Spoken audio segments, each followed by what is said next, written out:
Thalassaemia में विशेष interest आपको कैसे आया कि आपने इस पे काम हमारे करने का हमारी डिसाइड किया? फैमिली में है। ओह! ओके। मेरे जो कहते हैं ना सबसे क्लोज कज़न है, जी, मामा की बेटी, जी। उसकी बेटी को है। अच्छा। तो कोविड के दौरान क्या हुआ कि खून नहीं मिल रहा था, ओह!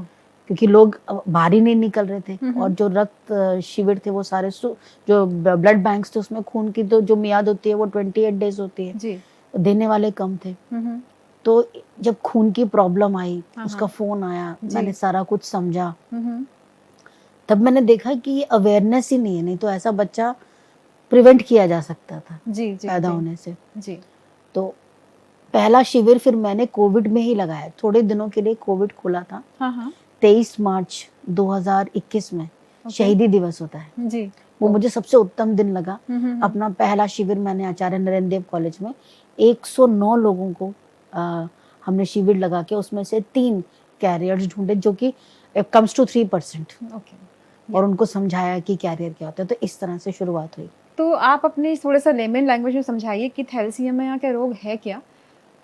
देखिए थैलेसीमिया जिसको हम बोलते हैं इनहेरिटेड आनुवांशिक बीमारी है, जी, माता-पिता से बच्चे में आती है। जी।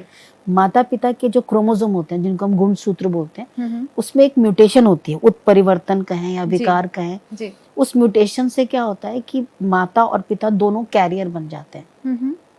कैरियर माने कि माता-पिता नॉर्मल है, एक भी हो सकता है करियर, दोनों भी दोनों भी करियर हो हो सकते सकते हैं, हैं। बट जब तक 2 कैरियर शादी करते हैं, हुँ, हुँ।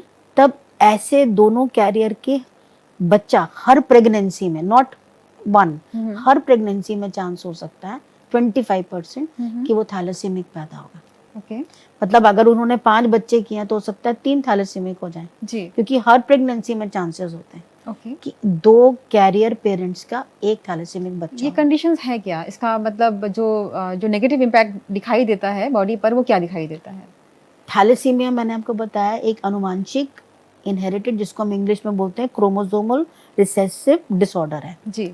मतलब एक क्रोमोसोम में एक पर्टिकुलर जीन म्यूटेट कर तो गई, एक रोगी में क्या लक्षण दिखाई देते हैं इसके? फटीग क्योंकि उसका ब्लड नहीं बनता है। हुँ, हुँ। अगर ब्लड की कमी आप देखिए किसी में ब्लड की कमी है तो सबसे पहले क्या होगा पेलनेस, ओके।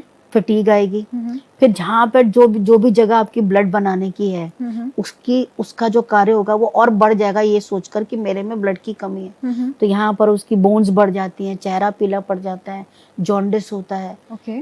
और इसके साथ क्या होता है जब आप ऐसे कंडीशन में और बीमारियां जब आपको लगती हैं हुँ, तो हुँ। वो और ज़्यादा घातक हो जाती हैं। ओके।